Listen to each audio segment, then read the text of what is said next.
Seguindo então com o estudo do livro Umbral, Projeções Mentais, Testemunhos e Resgate Espiritual de Caibar Schutel, estamos no capítulo 4, Relatos de Habitantes do Umbral Nebuloso. Já estudamos os acumuladores de riquezas, Leonardo e Charlotte. Estudamos dois personagens abusadores do sexo, Marta e Gustavo. E agora a terceira personagem que fecha esse item, abusadores do sexo, Emily.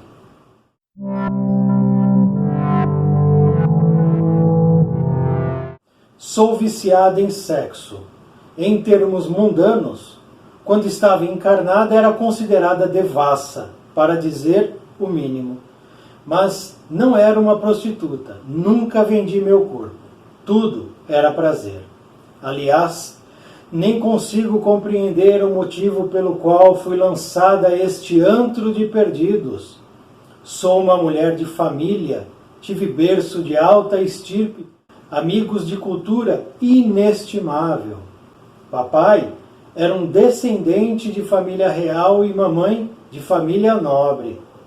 Nunca entendi a razão pela qual tantos chamamentos me eram feitos no tocante às minhas vontades sexuais.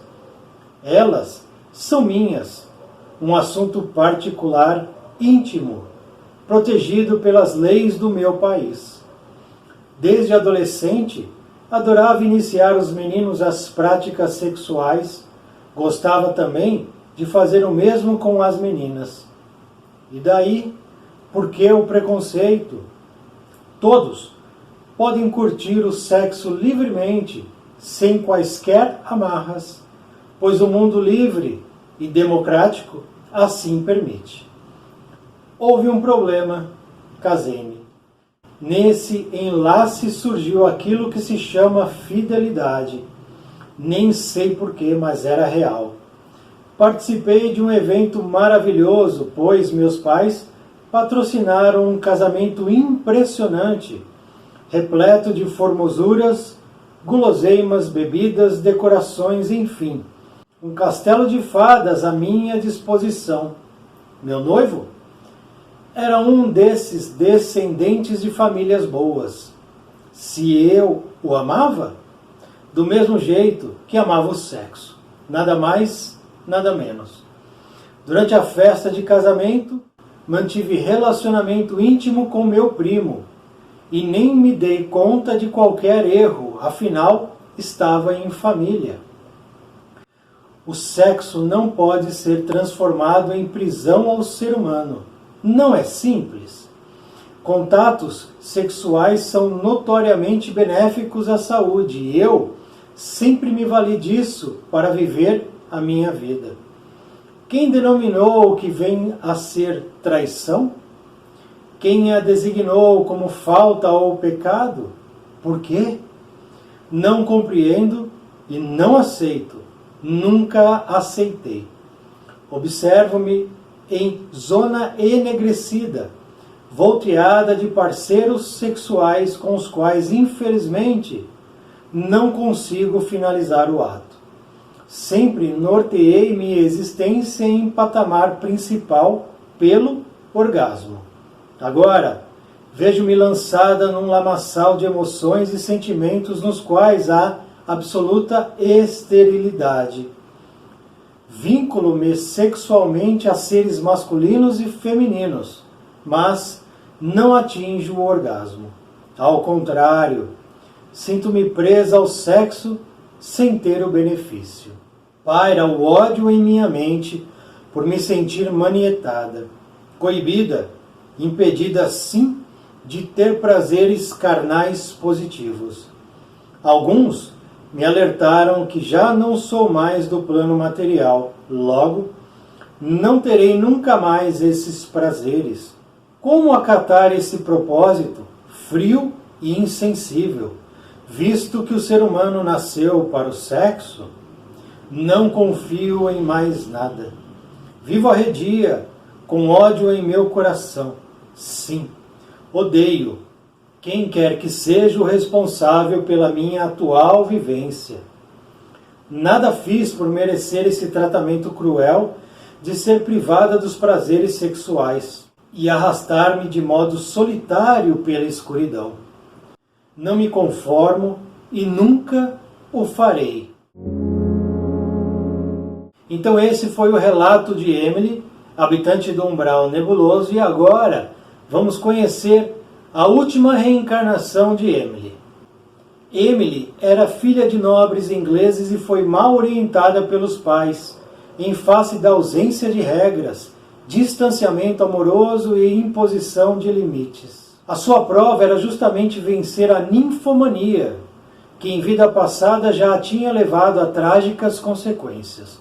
Obteve, porque assim pediu, a oportunidade de reencarnar em família ajustada, para vencer esse desvio comportamental sério. Assim foi feito.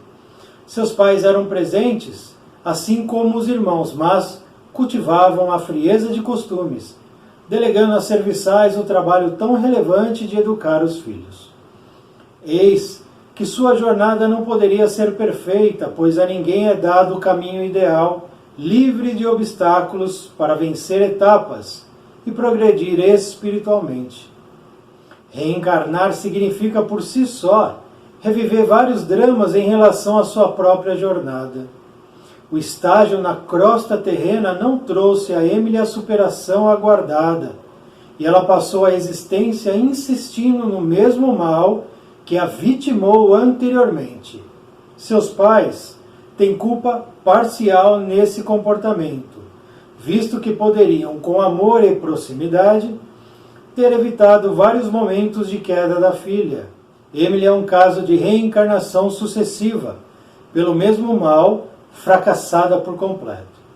Ela não possui nível vibratório compatível com a vida em colônia espiritual, devendo expiar seus erros em regiões umbralinas para depois ser acolhida como todos os espíritos errantes um dia o são. Habita atualmente um umbral nebuloso. Então esse é o relato de Emily, a terceira personagem do item Abusadores do Sexo, que nós vamos fechar nesse vídeo. E no próximo estudo, no próximo vídeo, vamos entrar no novo item, os abusadores de alimentação. E essa história de Emily que Caibar nos traz para a nossa reflexão, nos apresenta uma nova perspectiva com relação aos outros dois personagens que estudamos. Relembrando rapidamente, Marta, que na sua vida no plano material teve muitas dificuldades, caminhou pela prostituição, desencarnou, desperta no umbral nebuloso, passa um período lá, o arrependimento visita o seu coração, e aí ela é resgatada a um hospital espiritual. O segundo personagem foi Gustavo.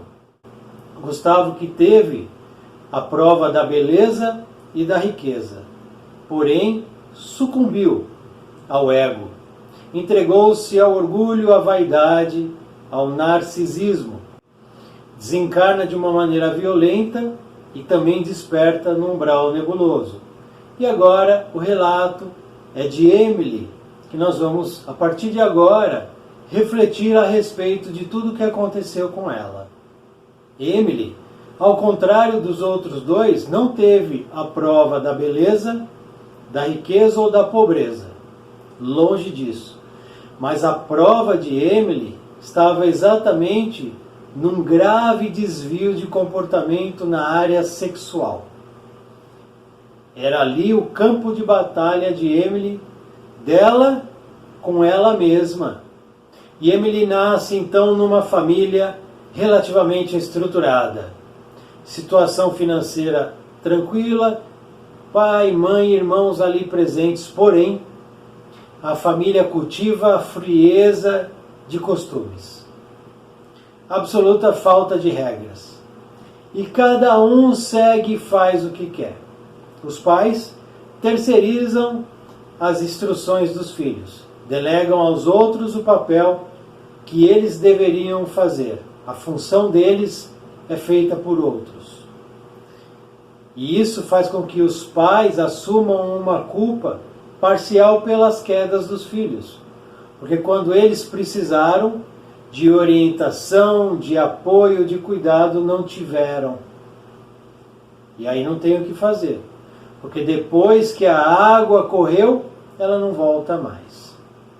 E os pais não deram nem apoio, nem correções em quantidade e qualidade, para que de alguma maneira se evitasse a queda e as quedas de Emily na sua passagem pelo plano material.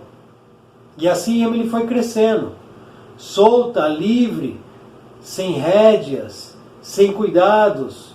Os pais em algum momento poderiam ter chamado ali a atenção dela, mas era algo muito superficial. Porque no íntimo mesmo, eles não estavam ali preocupados com as quedas da filha. E ela foi crescendo e Emily se casa.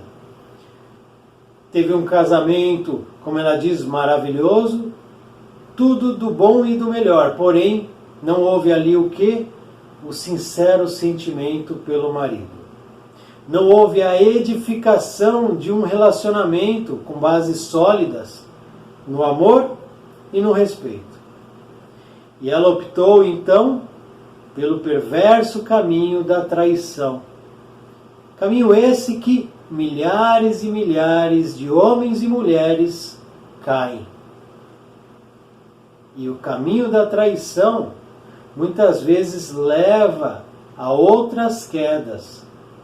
E Emily entrou por essa porta. E nessa caminhada, naturalmente, Emily acabou subjugada pelas algemas da dependência sexual, escrava do imediatismo. E se a gente pegar ali no texto, ela vai empilhando uma série de perguntas, lançando mão de perguntas vazias, completamente vazias e tendenciosas. Por quê? Porque ela tenta se justificar de alguma maneira, justificar os seus atos do pretérito, suas escolhas. Exatamente como fazem todos os que apresentam enfermidades mentais. É assim que eles se comportam. Porque eles não querem assumir erros e culpas.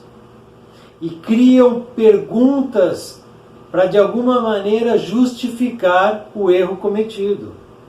Ela demonstra completa alienação do que é certo e do que é errado, distante de um mínimo de bom senso. E ela apresenta o quê?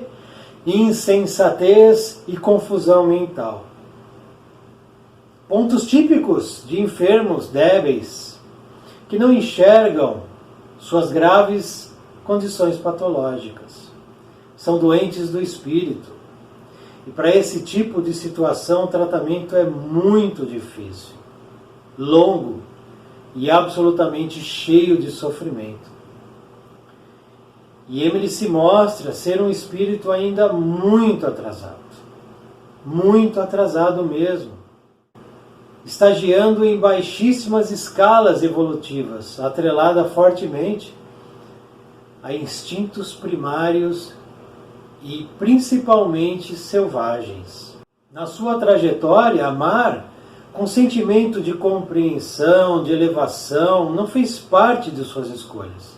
Passou muito longe, porque ela vivia completamente voltada a um único objetivo. Objetivo que se tornou doentio, logicamente.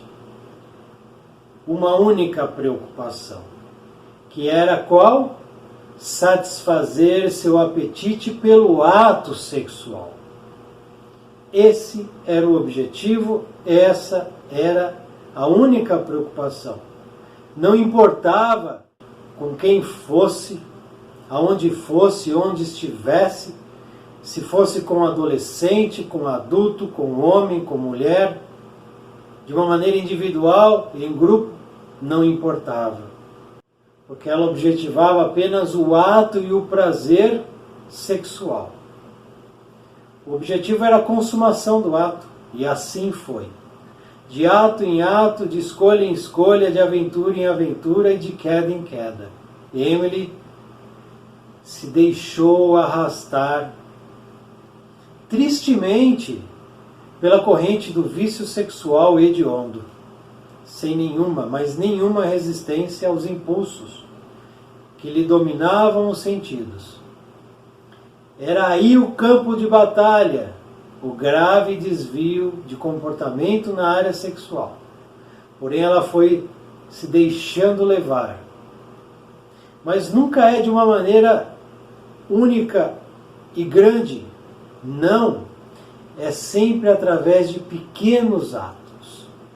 As quedas podem se dar de uma vez só, mas também elas se dão através das pequenas atitudes do dia a dia do ser humano. O olhar, o pensamento, o desejo. Quando isso está numa estrada de correção, funciona ao nosso favor, trabalha ao nosso favor. O contrário também. Quando entra por uma senda de sombras, vai se voltar contra a gente. É a lei essa. E ela mesma diz no texto que ela era considerada uma devassa.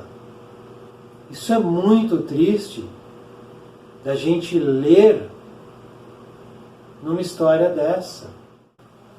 E Emily então está lá no umbral nebuloso, habitante do umbral nebuloso, cheia de ódio, de raiva pela sua situação, se colocando no papel de vítima, vítima de tudo, vítima de todos. Porque alguém, na cabeça dela, a colocou lá. Não é uma consequência dos atos dela. Não. Talvez um Deus punidor, castigador, talvez alguém da sociedade, algum juiz que a julgou. E ela está lá, condenada naquele local. Confusa, arredia, quase enlouquecendo e pior, desesperada. Emily segue desesperada pelo prazer do sexo. Ela não tem mais a possibilidade de ter prazer sexual como ela tinha quando ela estava caminhando no plano material. Ela não tem mais acesso. Quando ela desencarnou, encerrou-se. Na espiritualidade, a realidade é outra, completamente diferente. E ela não consegue o que ela conseguia aqui. E isso acontece com as pessoas que desencarnam, mas tiveram uma vida ligadas a vícios, sejam quais forem. Porque ao desencarnar, o vício não desaparece do ser espiritual. O vício não fica no corpo inerte, não vai para o caixão. O vício vai aonde o ser imortal está. Porque ele está no íntimo do ser. Não é exterior, é interior. Mas lá na espiritualidade, ele não terá mais acesso ao que lhe satisfazia fisicamente, em termos de prazer, de emoções e sentimentos. Não tem mais. E aí esse entrará na selva do sofrimento, lá no plano espiritual. E muitas vezes, nesse momento do desespero, da loucura, por saciar o vício, é que nascem muitos casos de vampirismo e de obsessão. E a verdade, nua e crua, é que Emily é a única responsável por sua estada no umbral nebuloso.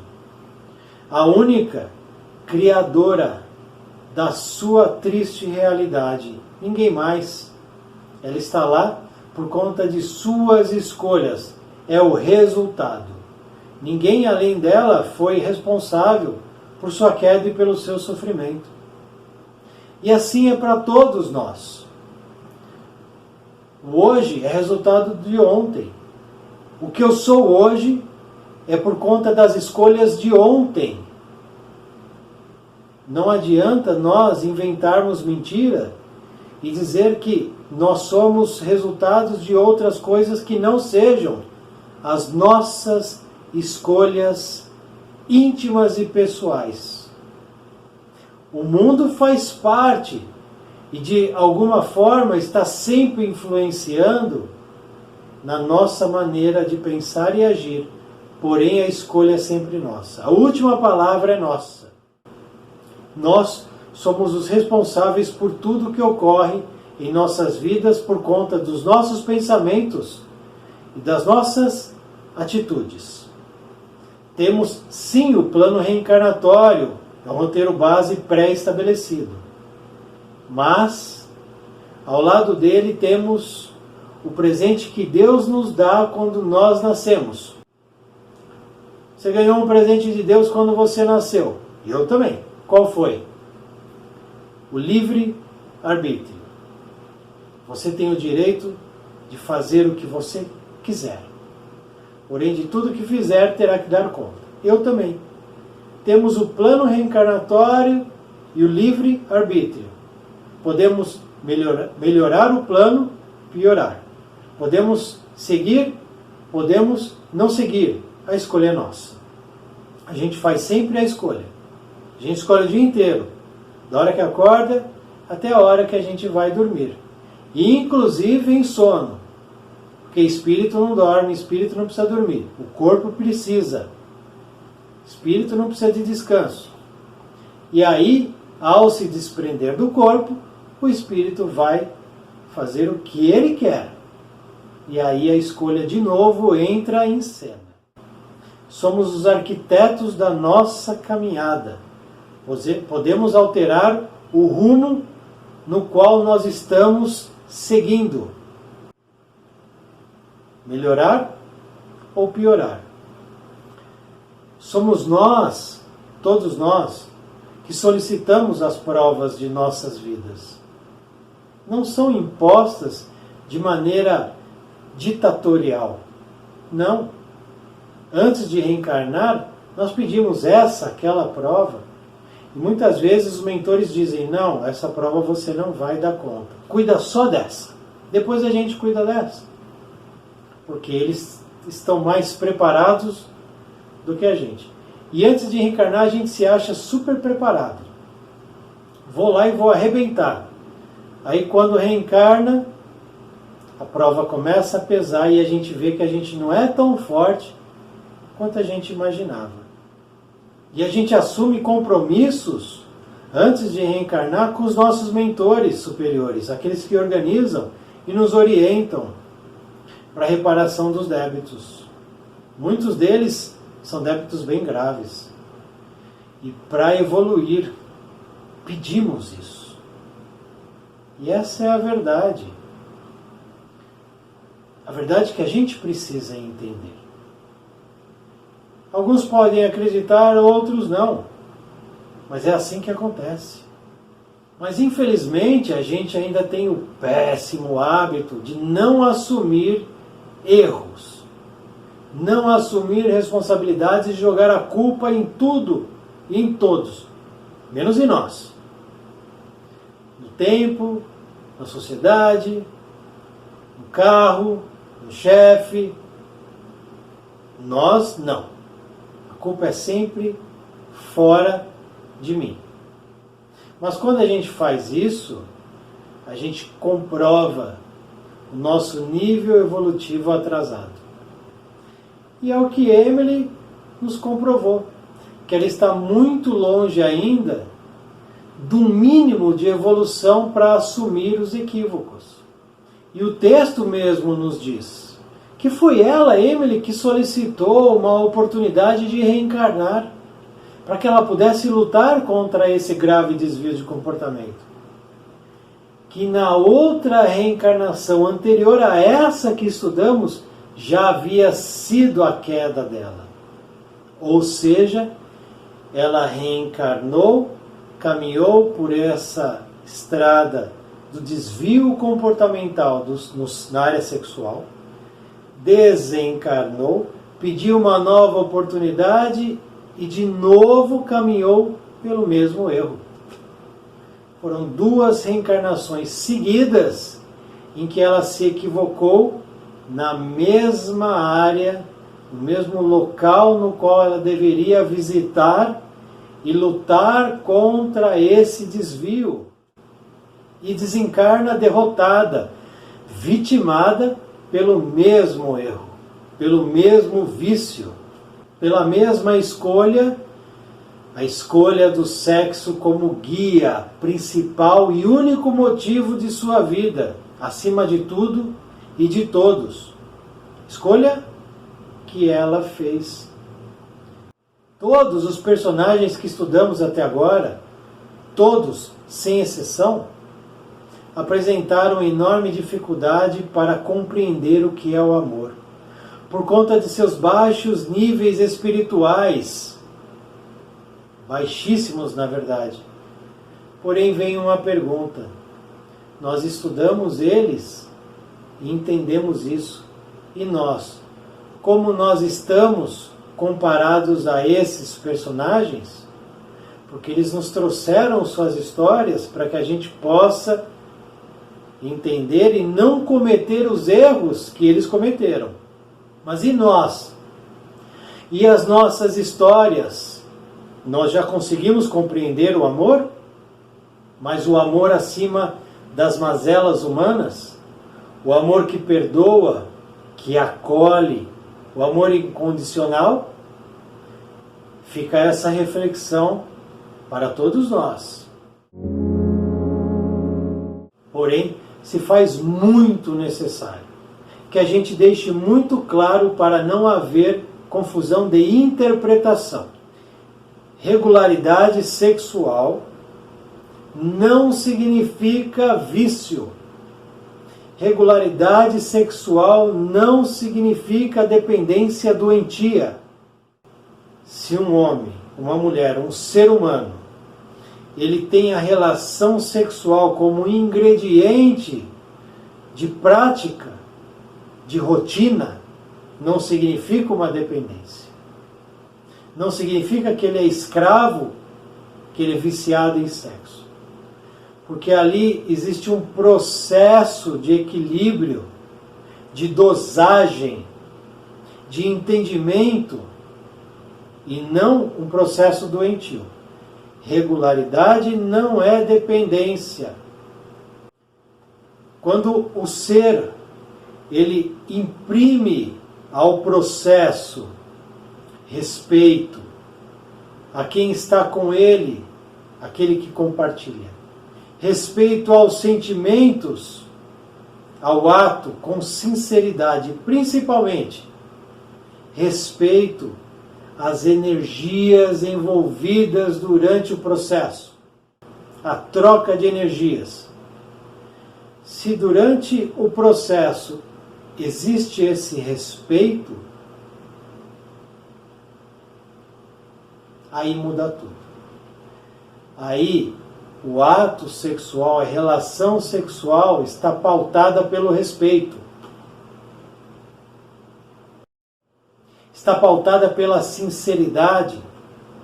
Está pautada pelo amor, pelos sentimentos que elevam o ser humano e que fazem com que aquele ato se torne um ato sincero. E se assim sempre acontecer, agindo desta maneira, o equilíbrio será mantido, a harmonia será sempre mantida nesse campo. Não existe uma regra, não existe um roteiro, não existe uma maneira única. Cada um vai interpretar a sua maneira. Uns precisam mais, outros precisam menos. É natural, cada um precisa respeitar o seu desejo, a sua intenção, a sua intensidade. Porém, devem entender que existe uma linha tênue entre essa regularidade e o vício. Que de fato, se não houver ali um cuidado, uma vigilância, claramente que pode descambar para o vício. Pode se perder a dependência, claro que pode. Porque a gente está lidando com sentimentos, desejos, emoções. E às vezes eles são muito fortes e dominam o ser. Aí ele tem que entrar em acordo com ele mesmo e entender, opa, vamos devagar aqui. Vai com calma que você está exagerando. Nós temos esse entendimento sim. A nossa consciência chama a gente à responsabilidade e puxa a rédea. Mas, se eu não quiser ouvir, eu sigo nessa caminhada que nem um cavalo selvagem e ninguém me segura. Aí já não é regularidade. Aí o sujeito, ou quem está envolvido, perdeu a mão. E quando perde a mão, deixa de ser um processo de respeito, de harmonia, de equilíbrio e se torna uma coisa completamente desvairada. Precisamos entender que na relação sexual que é positiva e que é equilibrada, existe uma intensa troca de energia entre os envolvidos. Propicia o quê?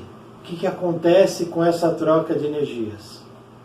Primeiro, novas reencarnações naturalmente. Possibilidade de novos seres começarem uma história, uma nova experiência no plano material. Proporciona a regulagem do organismo físico.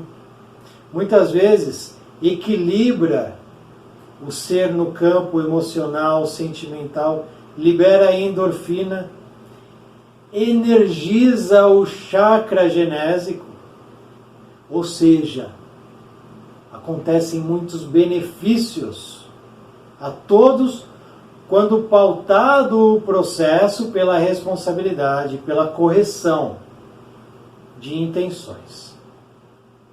Então fica claro que nós temos dois caminhos a serem escolhidos. O da inconsciência, o caminho da loucura, o caminho do vício, da doença, ou o caminho do equilíbrio, da alegria, da responsabilidade no campo da sexualidade. E aí cabe a cada um fazer sua escolha, positiva ou negativa, para colher ali o que plantou aqui. A linha que divide esses dois caminhos, ela é muito sutil. Precisamos estar atento e vigiando. E pode acontecer sim de um de nós, em algum momento, se desequilibrar. Podemos perder a mão com relação à sexualidade. E aí tudo fica bagunçado. Perde-se o controle. Pode acontecer em algum momento. Nós não somos perfeitos. E Deus e a espiritualidade superior não exige perfeição. Mas pede para que a gente possa nos conhecer. Quando a gente começa a se conhecer e conhecer as leis que regem as nossas vidas, quando a gente sai do caminho reto, do caminho positivo, a gente identifica, a nossa consciência dá o alerta. A gente está entrando em regiões sombrias. E a gente tem que procurar voltar a caminhar por onde nós estávamos caminhando antes do desequilíbrio. Equívocos, falhas, momentos infelizes são comuns para mim e para você. Sem exceção.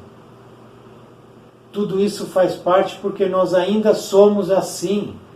Mas isso não significa que não podemos retomar o caminho de luz. Abandonando o erro, deixando o erro para trás.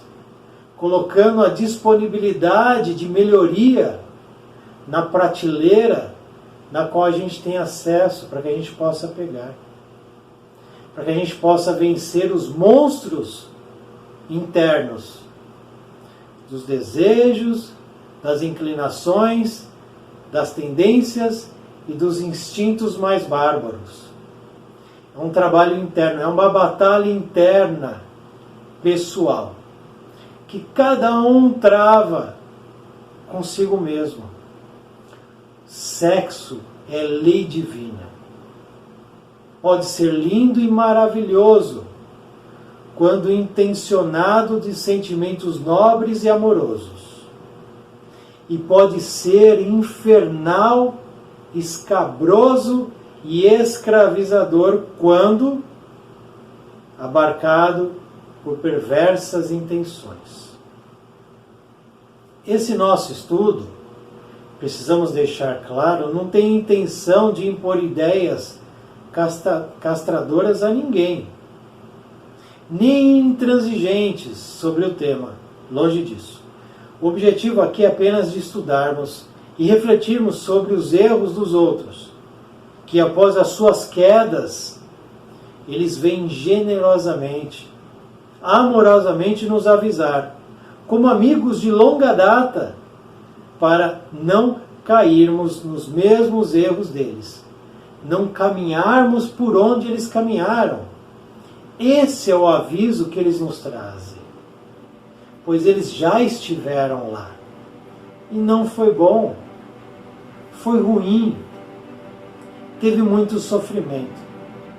E aí eles nos ajudam a escolher melhor, para o nosso próprio bem. É a generosidade de quem vem e nos aponta o caminho melhor para seguirmos. Há 19 séculos atrás, Paulo de Tarso nos trazia o alerta. O importante alerta em sua advertência. Tudo me é permitido, mas nem tudo me convém. Tudo me é permitido, mas eu não deixarei que domine. Muito obrigado a você que assistiu a esse vídeo, que deixou um like, que se inscreveu no nosso canal. Muita gratidão a você, muita paz, muita luz. Salve o nosso Mestre Jesus.